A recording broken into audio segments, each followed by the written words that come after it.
What's up, sleep talkers and fellow Showdown players? I've played in this tournament, and it's called the Ruins of Alph Standard Tournament. It's the first tour I've joined in quite a long time, and if you're not familiar with it, it's 7 generations, best of 7, meaning that you get to challenge your opponent each round with where you play up to 7 games, minimum 4 games, and the first to win 4 games in the tiers moves on to the next round. So the idea is each player gets to counter pick, and in week 1 we start off with black and white because the tournament rules are done that way for fairness. No one gets the first pick. And I just wanted to show you guys quickly, if I can manage most of the parts of this tournament, and give you an idea of what it's like to play in this, because it's a lot of fun actually to get to play in a bunch of different generations. Like in some you just perform a lot better than in others. You have to base yourself on the fact that your opponent might be better than you in some of the tiers. So you have to cut your losses sometimes too, and you have to also be a little bit strategic about which of the strong tiers you're strongest in, and what are you going to save for last. So we start off with black and white, and as you see here, I have somewhat more of a, I'm not going to say it's a stall team, because it's not, although I ended up having to use like a stall fest, but this is a sand team with Bandit Garchomp and Scarf T-Tar. It's meant to obviously KO Latios or something like that. Probably good against Zam as well. Except that rocks don't, so it probably Oko's that. But for example, Zam and Reuniclus. Sorry about that. Reuniclus doesn't. Neither of the two are like fear any sand or spikes, so they can hold on to something with a sash. Generally, Reuniclus uses lefties because it's a little bulkier, and it kind of uses Calm Mind sweeps. Occasionally, you might see a Shadow Ball, but this one doesn't have that. So, I was unsure as to whether I wanted to use a Toxic Stall team and be hated for the rest of my days, or use this, and I thought it was kind of cool because I can control a lot of the game. Plus, I kind of like having weather. The reason is, even though sand looks like at a start it would be a disadvantage against rain, the thing is, T-Tar is slower than Politoed, so every time it's going to come in, if they come in on the same turn, T-Tar is going to be the one setting up the sand, and it gets boosted special defense, so that's always good.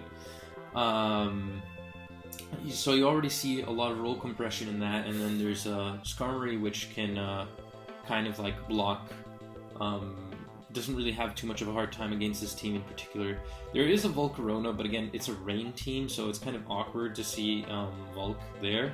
I just gotta be careful not to let it in for free, so the first idea would be to make sure that I can like get my rocks up before I can bring Skarmory in. And I don't have too many things that force me to use Skarm, so that's already a good start. I also have Jellicent, which kind of wins out against Tentacruel.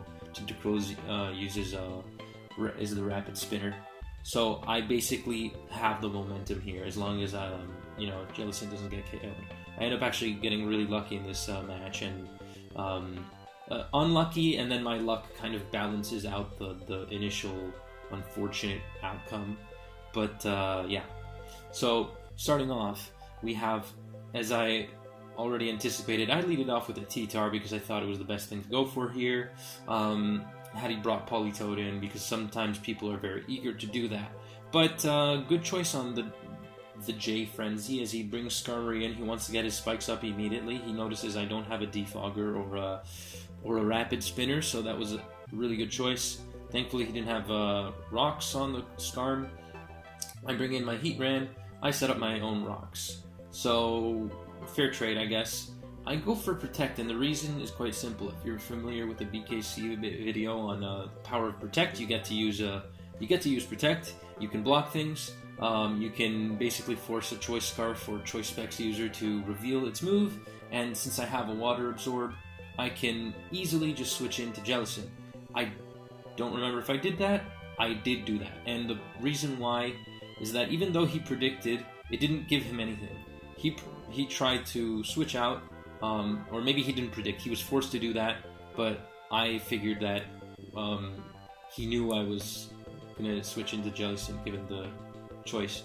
But he didn't use anything like Latios, which I think might have been better, especially since at the beginning it might threaten to use Trick or something. Advantage, because I'm Ghost type, I can I can block its rapid spins. So there isn't really much Tentacruel can do besides Toxic me, and I am aware of this. So I switched to Reuniclus, because it doesn't give a damn. Reuniclus doesn't give a damn. So, it's Toxic Spikes. You don't normally see Toxic Spikes on the same set as, Reuniclus. As Toxic and T-Spikes on the same moveset. That pretty much makes sense. So he brings in his Latias here, and I'm a bit worried. He's like, oh no, I think he can trick me, and then I'm like, no, wait, he has lefties. So, I stay in, I go for a recover in case he decides to use, Draco Meteor, because my team doesn't really want to. I don't want to start off with a Draco. So yeah, I'm not conceding anything here. Even though he does get a few openings, he brings in a Skarm, he manages to poison my Jellicent, so it means I have to be even more conservative now. I definitely don't want to make my Skarmory die if my Jellicent is also in a tricky situation like the one it's in. So I used Taunt. I managed to catch a Celebi here. I think it's a nasty plot, Celebi. In fact, it goes for Earth Power. I dodge it, I guess. I mean, my Skarm doesn't really care whether it's either special attacking type, unless it's HP Fire, but it's probably not given the rain. So I managed to lay Spikes. He brings his own. We'll just speed it up a bit. So, you see a couple of interesting things. And we find out that my...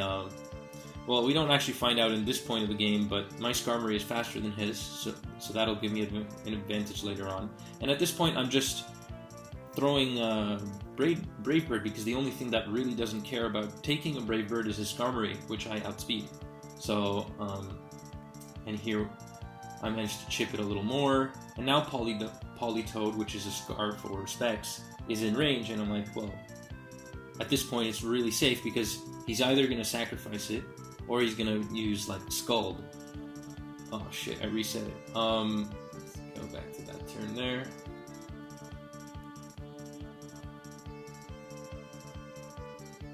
Yeah, so I go here, and then he actually manages to hit me with an Ice Beam. I take Spikes damage, I take Poison damage, and then he crits me. And I'm like, God damn it, man. What the hell? So I bring in my Reuniclus, and as we've mentioned before, it's not really afraid of the T-Spikes or the Spikes, or Sand even. So that's why it's kind of good on Sand teams, and I'm setting up for Calm Mind. I'm trying to figure out what set this Latias is. I'm a little bit afraid. Calm Mind Lati. So I have to force it to, I have to force myself and go on the offensive here. I use Psyshock because I guess he didn't know whether or not I had he must have known that I didn't have Shadow Ball, but he switches in for some reason, sacks the Politoed for apparently no reason. But now I'm at an advantage because I'm at +2. I decide that even if he goes for any attack here, I can take care of it. I predict a recover, and I have my Scarf T-Tar here, so I go for a Crunch, and I get a Spadef drop. So that's really good.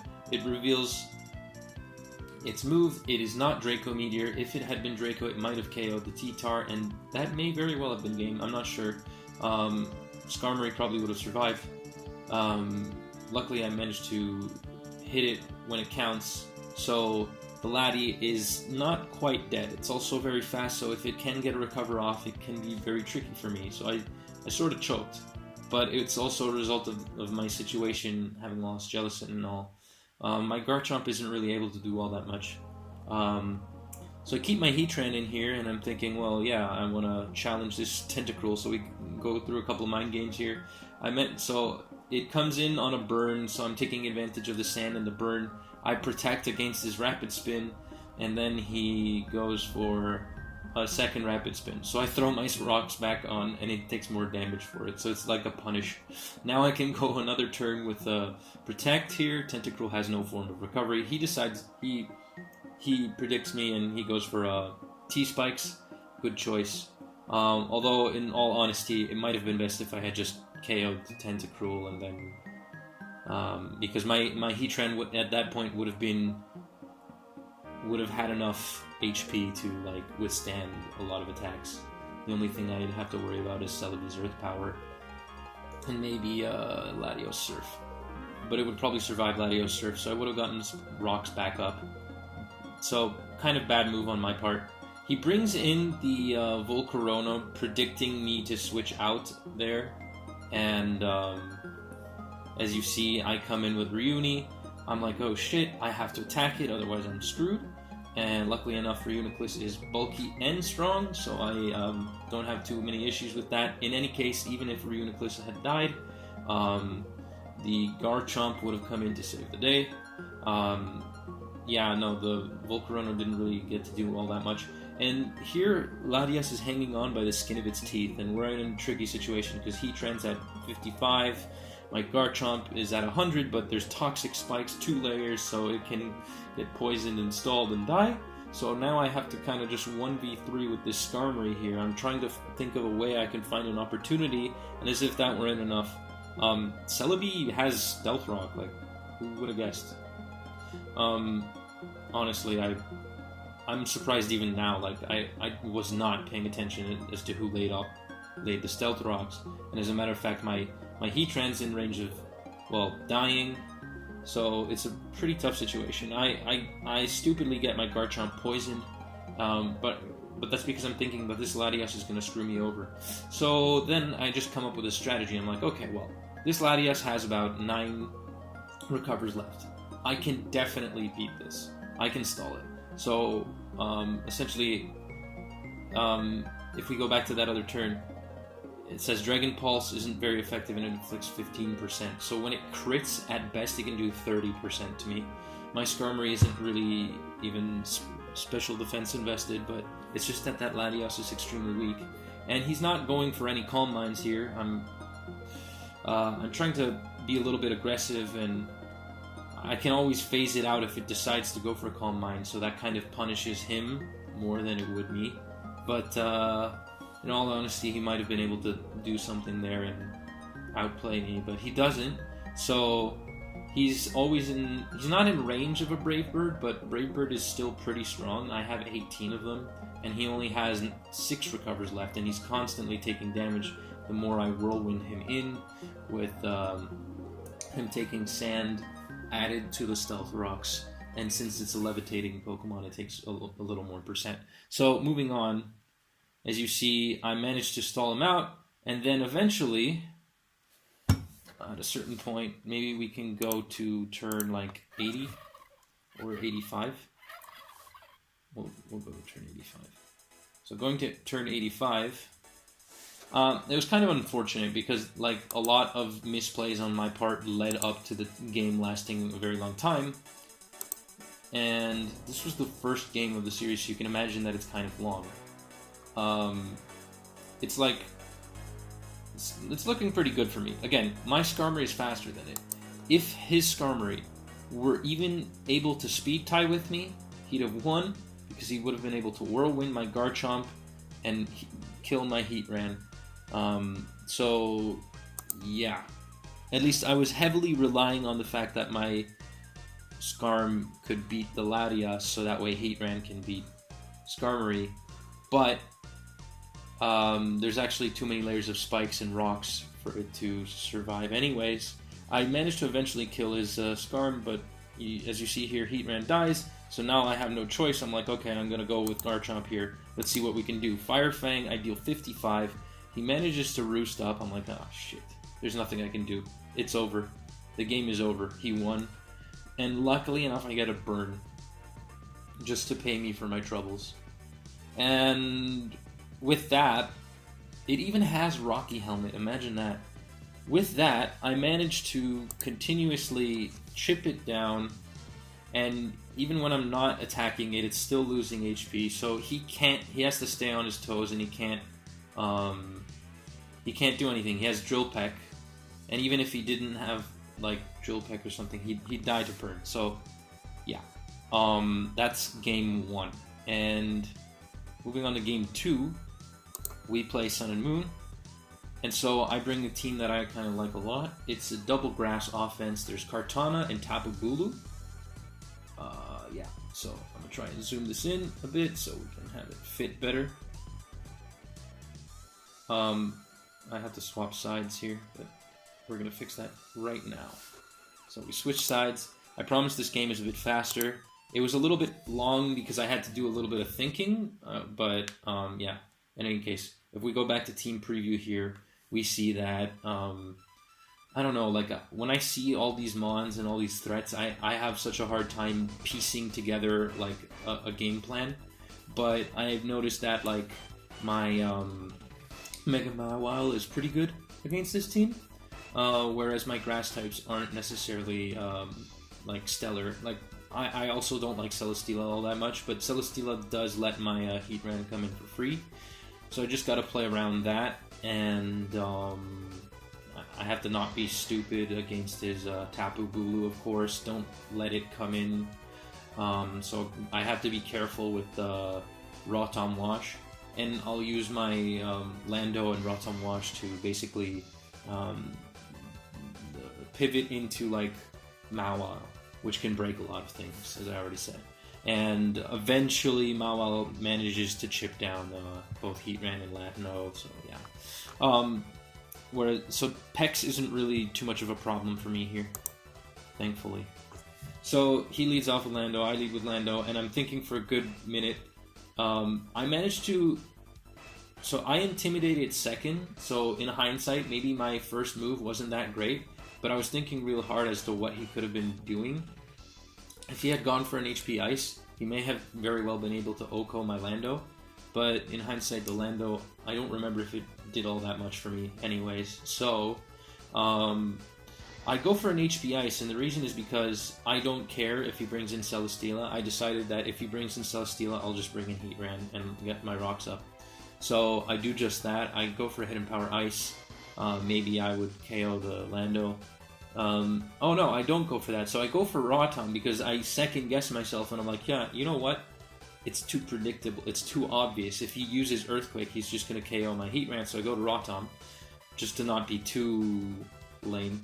And I go back to Lando, and he's just doing these silly Leech Seed shenanigans, which kind of, and it's Leech Seed protects, so it kind of gives me the idea that he wouldn't be packing an Earthquake. I don't have any reason to believe that, but it's just, I don't know, I wasn't sure. So I go back to Rotom. Eventually I use the T-Wave. I don't want to, so I switch eventually to Heatran, and this time the Celesteela is paralyzed, and I'm just above 50%. I'm at like 50.4%.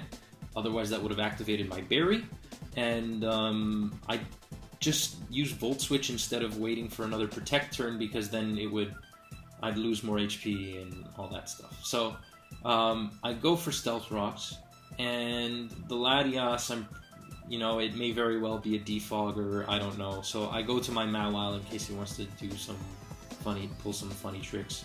So I'm just gonna I'm gonna attack. I use Play Rough. It doesn't do all that much, but I'm not checking EVs or anything here, so I'm not able to tell what set that Heatran is, but I had assumed that it was probably the Stealth Rocker of the team, given that Celesteela was Protect and Leech Seed. So I have my Rotom in. It's a pretty good play if you ask me. Like, the Heatran can't really do all that much, so I switched in on the Stealth Rock turn, and I managed to. So we make an interesting trade here.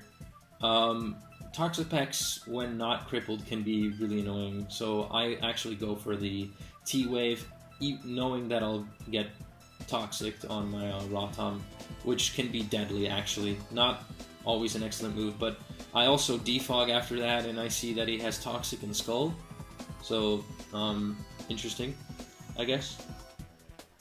So yeah, moving forward a bit, just because we can't be doing this forever, I make a couple of double switches. I end up taking a lot of damage for Lando because I'm not predicting very well. And if I had been, I don't know, like, my opponent definitely has the right ideas going on. So he goes for another defog, and I'm just taunting the Latios now because I'm like, okay, you want to use Surf, but I'm going to get my rocks back up. And I think it was a good call because I taunted the Latios. He really likes Latios. So yeah. And then if he wants to attack me, he'll have to either use Draco or like Surf, and I can bring in my Bulu. So that was the idea there.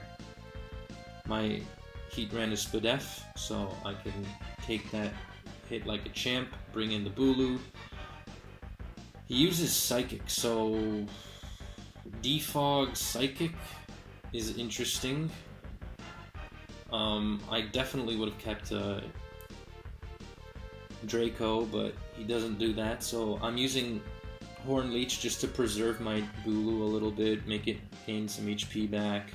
Bring the Heatran back in. This time I can use Taunt once again,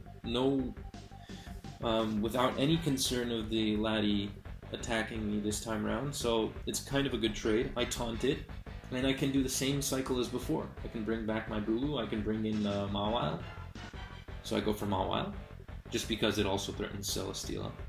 And with the Rocks up, it also chips Heatran quite a bit. But I go for Play Rough, just because I don't want to over-predict here. I want to be able to hit anything with some decent amount of damage. And he brings in his Toxapex. I'm not phased at all, because I had Thunder Punch. So yeah, I think that was actually really good. If I hadn't had Thunder Punch, I would have had a lot more trouble against that Toxapex there, even though it was paralyzed. So he manages to bring in his own rocks, and I go for prediction. I'm like, well, there's nothing that wants to come in on a Hydro Pump, so he's probably going to bring in Bulu, and I paralyze his Bulu. And then I even get to Volt Switch, so it's kind of like just adding insult to injury. And he fully paras, as if that weren't enough. And it can basically die here. He doesn't know if I have Sucker Punch or Iron Head. I'm going to go for a Play Rough, just because I'm not about that funny business. I'm just going to try and hit what's in front of me. I use the Sucker Punch with huge power. Mawile is able to take out the Heatran, and so I'm kind of in control of the Rocks game if I want to lay hazards. Yeah, so I managed to dodge Lando's EQ, and now I sack my own Lando. You know, just because I thought it would be a good idea. And my Heatran here has a lot of control over the situation, can deal good chip. He's forced to bring in Latias unless he wants to use his Lando. And that's also not a bad play necessarily, but I bring in my Bulu, he might go for a Defog, I don't remember. He uses Surf, so yeah, eventually I just like chip down the team and his Celesteela is gonna die, and then I kind of just clean up with Cart and Marla. And that's, yeah. So that's game 2. And that's already been half an hour. No, 20 minutes. The next 2 games are a little faster, so. Yeah. Bro? Oh, okay. Alright, so game 2. This is my team, the one in the back. And I'm about to switch sides again just so we can have a better look at it. I just want to make sure that the screen is alright. Yeah. I can't do a perfect screen, but... Huh? Yeah, don't worry about it. So, anyways, game 2. Game 3, actually, I suck at ORAS, so I just have like a Mega Metagross. I make a couple of bad choices here, but we'll just run through it real quick.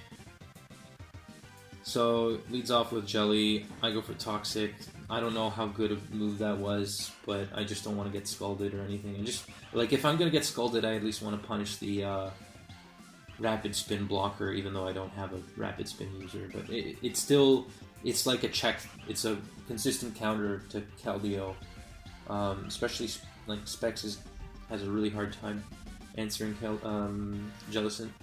So yeah, the idea of this team is that you want to use like Metagross and like Magnezone to get rid of the Steel types. You might want to get some help by having Latios bait in opposing Metagross, deal some good damage, and then that way Scarf Zone can clean up. And that way Thingamabobber, Clefable can use Calm Mind and kind of just sweep. But I don't know, I didn't really stick to my plan. So in Gen 7, I actually forgot this, but in Gen 6, not Gen 7, Gen 6,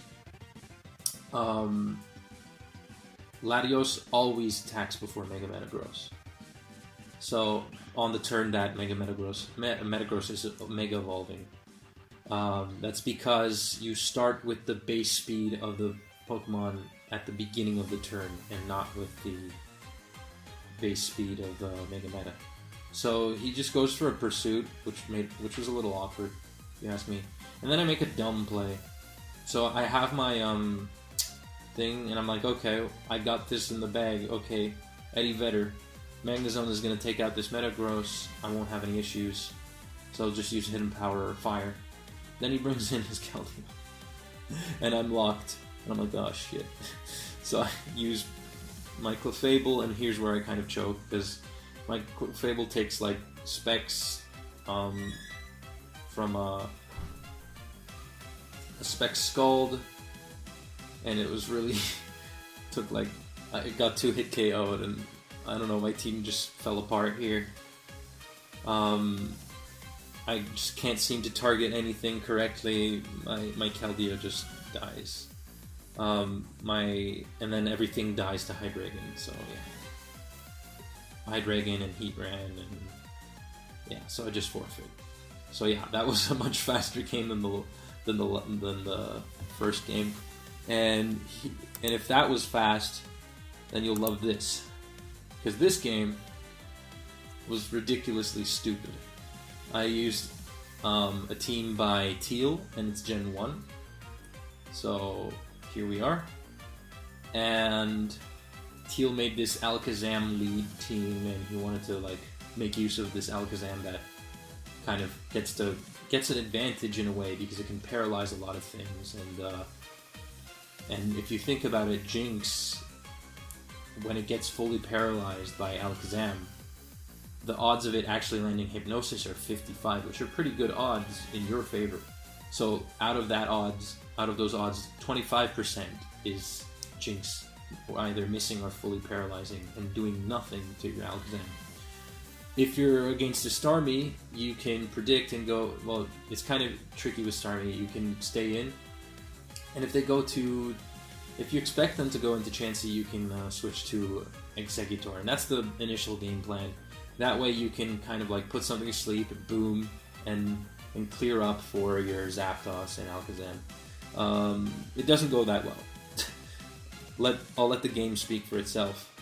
So I paralyze the Chansey, and I get a turn 2 freeze on a full health Chansey. And then my Exeggutor gets paralyzed. I managed to put his to sleep, but that doesn't mean anything, and I even had the wrong moveset for my Snorlax. Not that it wasn't supposed to have Surf, but then I make a bad play with the Zapdos. So just like terrible as up to turn 10 here. I even, if you hadn't noticed, oh yeah, right here, I miss the substitute. I miss 100.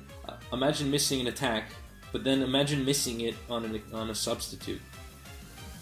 It's ridiculous. So I use my Tauros. I don't know. It's just like I can't think straight. It's just so frustrating.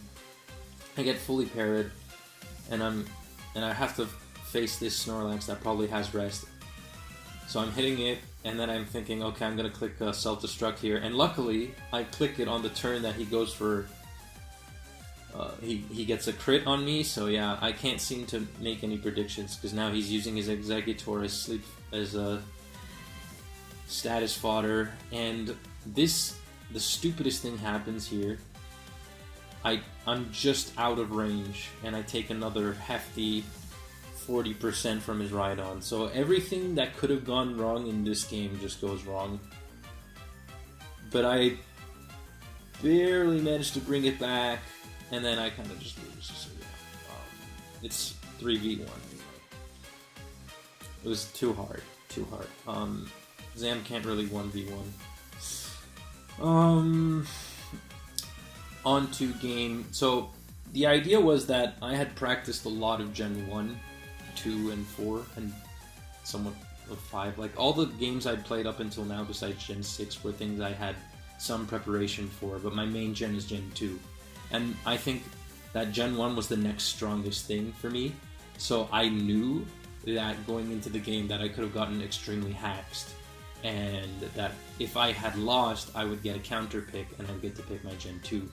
So I thought that at the very least, if I lost, I could pick Gen 2 as the next game. And that's exactly what I do. I wasn't sure what to use because I'm thinking, well, this guy is probably... I don't know how much he's going to use stall. I'm not sure. What if he uses Nido? That's the first thing I always think about when I'm thinking about people that I don't know them for playing GSC. So I have my... this isn't my team, actually. This is Kratos Mana's SBL team, which he used against... I don't remember. Not Gorgie. I'll have to look at it later. I'll probably put it in the description or something. But it's a lead Executor with pink bow, and the idea is you use stun spore, you paralyze something, you bait in whatever is trying to absorb sleep usually, and then you explode and you take out either Zapdos or Snorlax, and then you move on to your Nidoking with Lovely Kiss. So my stun spore misses, but it doesn't really matter because I just boom. Thankfully he wasn't expecting anything, so you know, I make a good trade. I always think that Executor over Zapdos is a great trade. I go for a Thunder here, and then I try... Yeah, so I Lovely Kiss the Snorlax, thinking that I have it in the bag because, I'm like, alright, well, this Snorlax doesn't have Sleep Talk. Instead it does, so I'm thinking, okay, well, it's Sleep Talk Snorlax. It's probably Mono Snorlax, and there's like a Tyranitar in the back or something. Yeah, so I bring in my Cloyster, and the Snorlax woke up turn 1, so that means I get to use Lovely Kiss again, thankfully. And I'm just seeing, and then I see a Raikou, and I'm like, okay, that's interesting. So it's a double electric, and there's probably a Skarmory in the back. And I'm completely oblivious to the fact that there was a Golem. So I'm just using my Earthquakes here. I'm not being all too careful, and this game is also a little bit messy. So I take some pretty hefty damage from the Snorlax here, not knowing what set it is, and I managed to Toxic the Cloyster. I'm obviously afraid that his Cloyster can boom. But he's being pretty cautious, actually, probably because he wants to win the Spikes War. So I luckily managed to take out the Cloyster without having to lose anything to an explosion. And his Raikou's paralyzed, so I bring in the Nido, and I'm thinking that this is probably going to be it because I have my Phaser, I can take care of the Snorlax, no problem.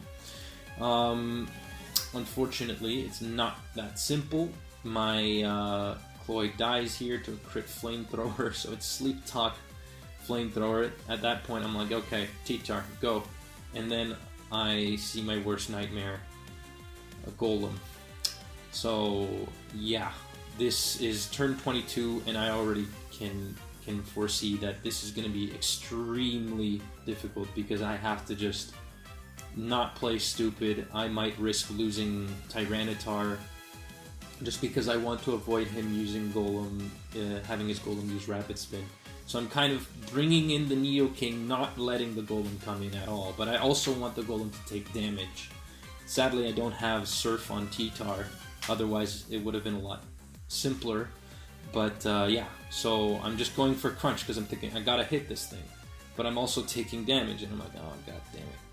So yeah, I don't want to keep it in on Raikou. I'm not sure as to whether it's a Sleep Talker or not, but having the 2 Sleep Talkers in hindsight, 3 of them would be really awkward, because then you can really kind of just stall with Snorlax and kind of win the game, as long as you keep your head together. But yeah, no, my team seems to have the hang of it, and here I kind of, I'm a little scared. And every time I have my Nido in, I think that I need to deny Golem any opportunity, and the Golem is probably in range of a 2-hit KO from Tyranitar now with Crunch, but you never know. So it's still really hard because I'm like, okay, I still have to apply pressure with my Snorlax. I can't just let him come in and damage the rest of my team only because I refuse to use Snorlax. So I take a risk and I attack. I'm using my EQ because I know my Snorlax can beat his, but I also know that his Golem can beat mine. In hindsight, I probably should have applied pressure, because if I force him to use Explosion, then I can probably take care of the rest of his team. I wasn't baiting the Explosion though, because it's always tricky. It's like making a mine device by someone else go off. So this game lasts quite a bit. I get a crit, but I'm still not like able to take it out. He managed to rapid spin the spikes away, so I'm kind of depressed. And I'm like, can I get this KO? No. I choked. He was slower, so he's at full health at the end of that turn. I'm super pissed. I lost my Nido. And I'm like, oh man, I'm never gonna win now. So he goes for like Roar, so he roars in my Zapdos. Yeah. At this point, I'm like, okay, I need to make sure that I attack after him. I don't get status, and if I get crit, I probably lose, because I need my Zapdos. If my Zapdos isn't alive, then his Golem can explode or take out T-Tar. So, yeah, I need to kind of like force the hand on the Golem here. I bring in Zap, Sleep Talking. Since I'm asleep, I can always para the Raikou without the risk of getting parried in turn. But I don't want to take any risks here, so it's already a risk just staying in on a Raikou with your Zap. So I'm just trying to be really careful here. I'm like, okay, I'm gonna damage the Raikou with the T-Tar, force it to rest eventually. My T-Tar is dead. So now nothing can actually come in for free. Golem is on the verge of dying. He roars my Snorlax back in, and I'm almost in range of a KO, but I use rest.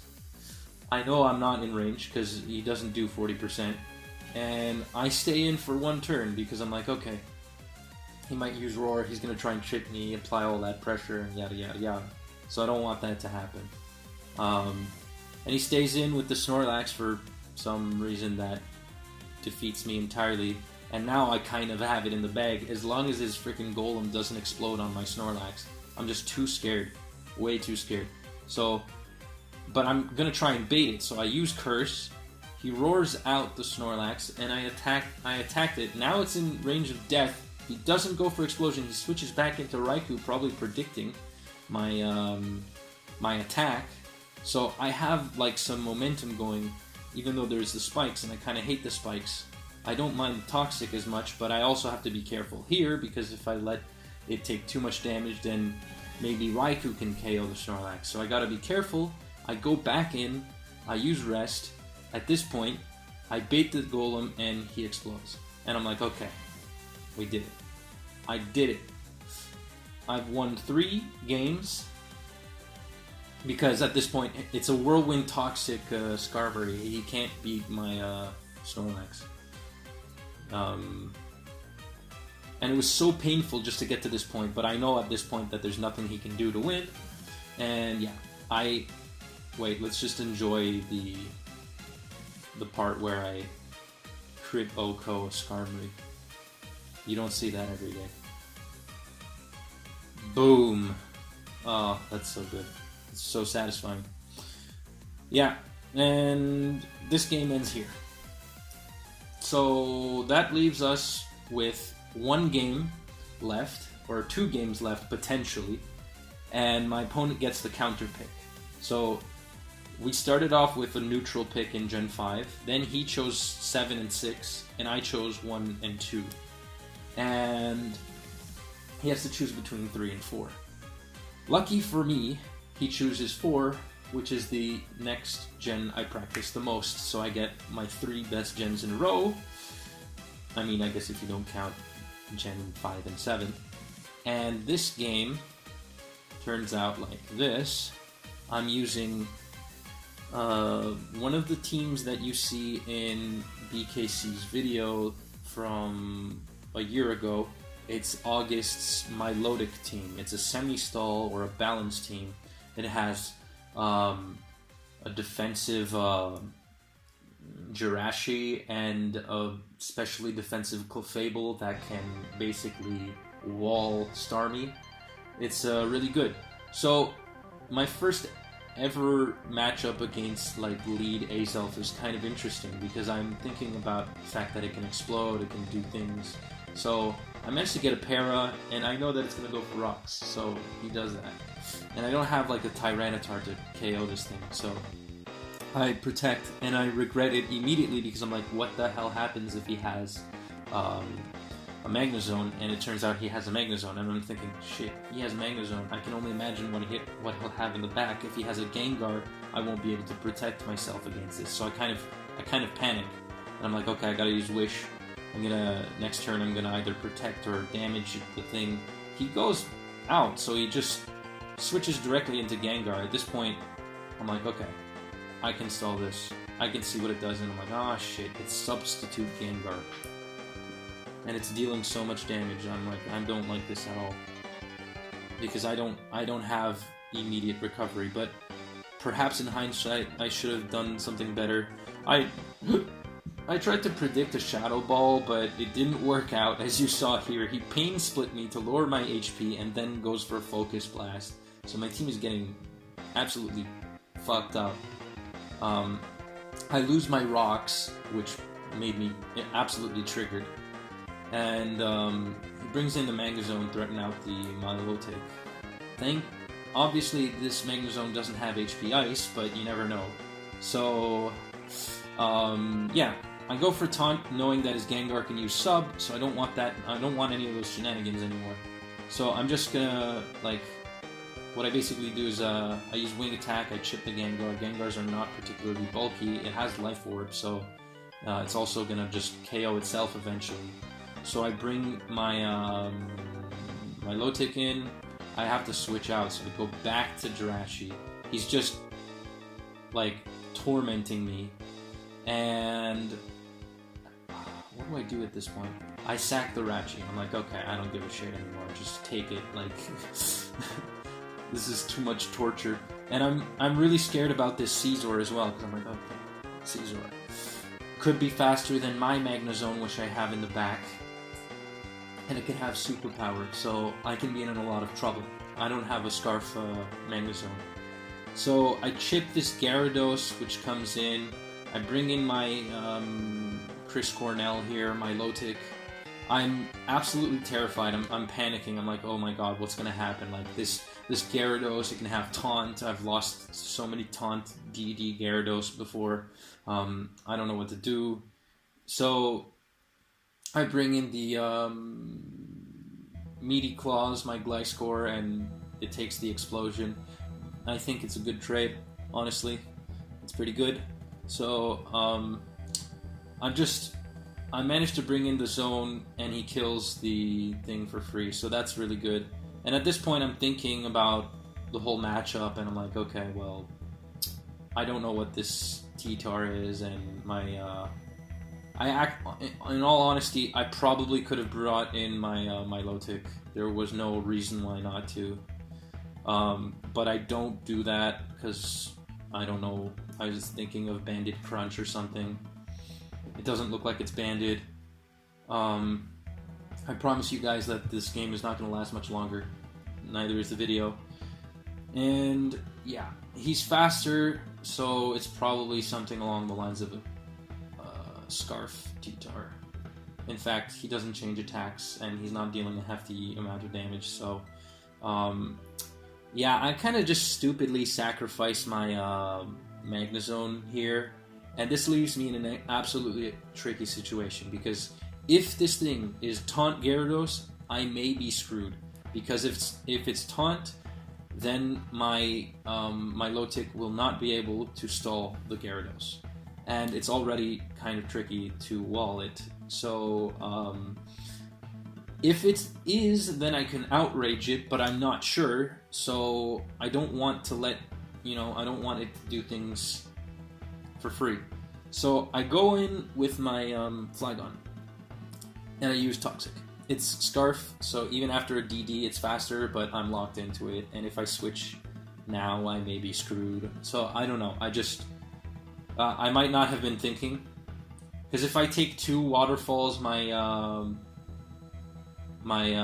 thing might have died. So I don't know. I probably could have planned out this last part better. I'm pretty sure it's quite evident that I could have won this easily. But anyway, here's the last turn for you. So I take a Stone Edge, I haze it. So I'm like, okay, thank God it's not Taunt. And yeah, so he's taking the toxic damage, and he uses Stone Edge. So if that thing crit me, I would have lost, and then he would have challenged me to ADV, and I wouldn't have had a team ready, and I would have sucked. And no, thankfully I win the 4th game. I managed to finally clutch it out. Gen 4 coming in for the win. Thank you so much. Holy crap. I'm so grateful for not having lost to a crit. And anyway, guys, if you enjoyed the video where I show my prowess in 6 different generations, thankfully I didn't have to show the embarrassment I am in ADV, then I suggest you leave a like and subscribe. I strongly suggest it, in fact. Do it. I want to get to 100 subs. If you guys think that it's worth it, why not? Let's freaking do this. Anyways, GG's, and I love you.